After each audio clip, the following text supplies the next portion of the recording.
सहाबे किराम से मरवी, 17 सहाबे किराम रज़ी अल्लाह तआला अन्हुम से मरवी है कि उन्होंने नबी करीम सरवर दो आलम सल्लल्लाहु अलैहि वसल्लम से किसी न किसी तरह इस रात की फजीलत के बारे में कोई बात की।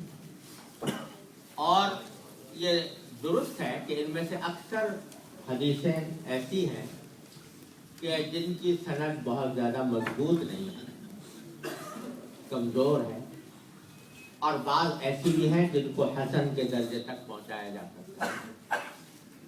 लेकिन ये मुहद्दिसीन का जाना पहचाना तरीक़ा है कि अगर फ़र्ज़ करो कोई हदीस अगर कमज़ोर भी है लेकिन मुतअद्दिद ज़राए से आ रही है, बहुत सारे ज़राए से आ रही है, तो वो उसमें क़ुव्वत आ जाती है। एक बात है आपने एक आदमी से सुनी, चाहे वो आदमी काबिल एतमाद हो या ना हो,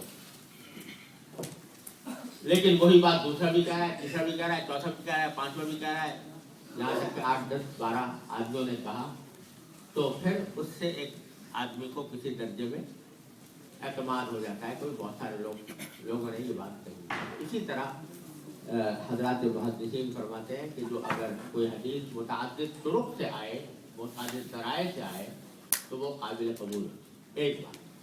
दूसरी बात ये कि अगर कोई हदीस अगर के सनद के एतबार से कमज़ोर हो, कमज़ोर होने के माना ज़रा समझ लीजिए, सनद के कमज़ोर होने के माना ये होते हैं कि उसमें कोई रावी ऐसा है कि जिसके हाफ़ज़ा आला मेयार का नहीं है, मतलब या उसके हालात पूरी तरह मालूम नहीं, तो इस वजह से उसको कह देते हैं ये कमज़ोर है।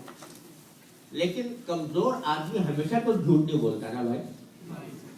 कमज़ोर अगर कोई आदमी हाफ़ज़ा कमज़ोर है किसी का, मेरा भी कमज़ोर है बहुत, तो लेकिन इसका मतलब ये नहीं है कि मुझे कभी कोई बात याद ही नहीं रहेगी, या अगर मैं कमज़ोर हूँ तो जो बात भी कहूँगा गलत होगी, तो उसमें सही होने का भी एहतमाल होता है, गलत होने का भी होता है।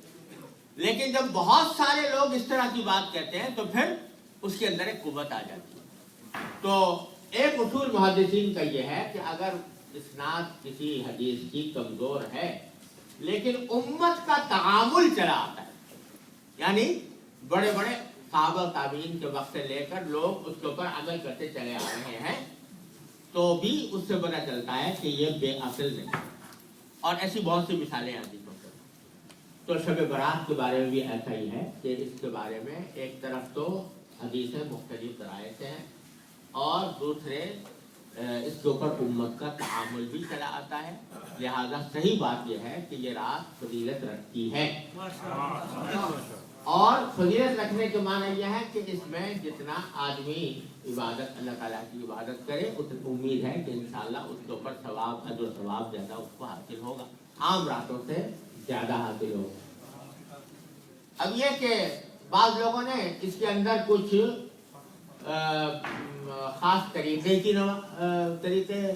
बयान कर रखे हैं कि शब बारात की ख़ास नमाज होती है, उसका तरीक़ा ये होता है, पहली रकअत में ये पढ़ा जाता है, दूसरी रकअत, इसकी कोई असल नहीं, ये बेअसल बात। इसी तरह बाज़ लोगों ने इसको खुराफात अपनी तरफ से दाखिल कर दी कि जब तक हलवा ना पके तो शब बारात नहीं होती। तो ये हमारे यहाँ तो है, पता नहीं यहाँ पर भला है या नहीं है। तो ये सब फजूल बात है, इसकी कोई असल नहीं।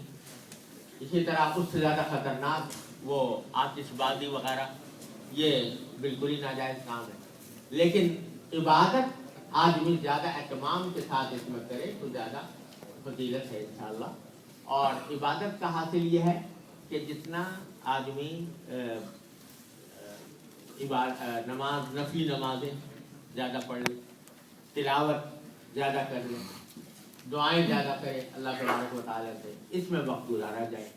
बाज़ मरतबा हमारे पाकिस्तान में और आप हज़रात के यहाँ भी क्योंकि सारे मसाइल वहीं से आते हैं, तो इसलिए हमारे यहाँ ये होता है कि शब बारात के मौके पर बड़े लंबे चौड़े जलसे हो रहे हैं, और उसमें तकरीबात हो रही हैं, और दावतें हो रही हैं, और देगें उतर रही हैं, और दस्तरखान बिछ रहे हैं।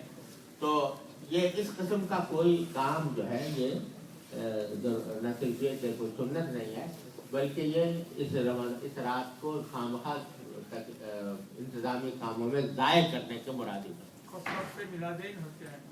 है जी। कसरत से मिलाद महफिल होते हैं। अच्छा हाँ, तो वो जो कोई इस किस्म की महफिलें वगैरह, ये रात हो कि शब कद्र हो, लैलतुल कद्र, उनका भी यही हाल है।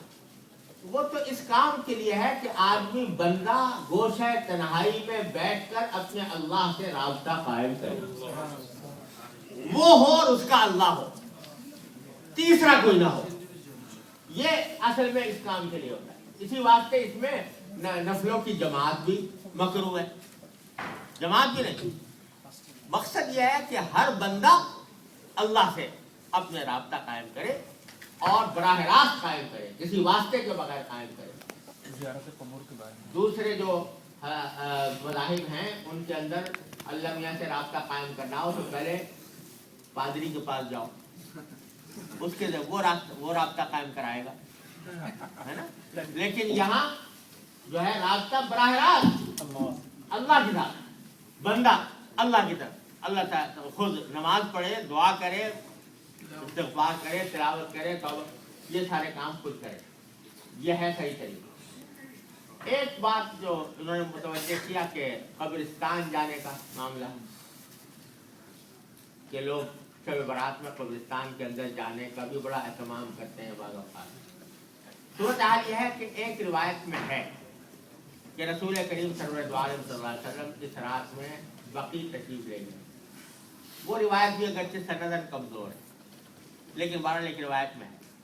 अगर उसको मान लें तो भी मेरे वालिद माजिद सल्लल्लाहु अलैहि वसल्लम फरमाते हैं कि नबी करीम सल्लल्लाहु अलैहि वसल्लम से जो बात जिस दर्जे में साबित है उस दर्जे ही पे उसको रखना जरूरी है।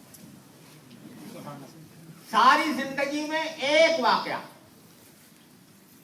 कि शब बारात में आप कब्रिस्तान तशरीफ ले, सारी जिंदगी में एक मतलब ये वाकया बयान हुआ। तो मेरे वालिद फरमाया करते थे, लिहाजा इसको कोई सुन्नत मुस्तमिर्रा नहीं करार देना चाहिए, बल्कि कभी चले गए कभी नहीं भी गए। कभी अगर इस ख्याल से चले गए कि चूंकि रसूल करीम सल्लल्लाहु अलैहि वसल्लम जिंदगी में एक मरतबा तशरीफ ले गए थे तो लाओ भाई हम भी चले जाएं, तो इसमें भी कोई नहीं। लेकिन उसको ऐसा आज लाजमी बना लेना कि शब बारात जब आएगी तो जरूर कब्रिस्तान जाएंगे, ये बात जो है वो दुरुस्त नहीं, ये दुरुस्त नहीं। तो इसलिए अगर कोई चला जाए तो उसके ऊपर नकीर भी नहीं करनी चाहिए बहुत ज़्यादा, लेकिन अगर न जाए तो भी कोई नकीर नहीं। एहतमाम करके जो काफिले बनाकर और उसके अंदर चरागा करके जाना जो है ये मुनासिब नहीं है, ये मुनासिब तरीका नहीं। एक बात आखिरी शब बारात से मुताल्लिक़ ये है कि 15 शाबान का रोज़ा, तो 15 शाबान के रोज़े के बारे में गुजारिश किया है कि एक हदीस है जिसमें 15 शाबान के रोज़े की फजीलत बयान हुई है, लेकिन वो बहुत ही ज़्यादा ज़ईफ़ हदीस है और मुहद्दिसीन ने फ़ुक़हा ने उसके ऊपर अमल नहीं किया।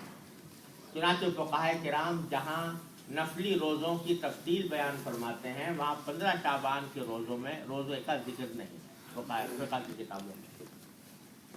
लिहाजा सही बात यह है कि शाबान के सारे ही दिन रोज़े, हर दिन रोज़ा रखने की फजीलत है, यकुम शाबान से लेकर आखिर शाबान तक, सिवाय आखिरी 2 दिनों के। बाकी दिनों में जिस दिन भी रोज़ा रखे आदमी वो फजीलत है, तो इस दिन भी फजीलत, 15 दिन को फजीलत। और ख़ास तौर पर ये जो अय्याम बीज हैं यानी 13, 14, 15, ये इसमें हुजूर अकरम सल्लल्लाहु अलैहि वसल्लम रोज़ा रखे साबित है, यानी कोई आप 15 शाबान को रोज़ा रखे तो वो भी ठीक है।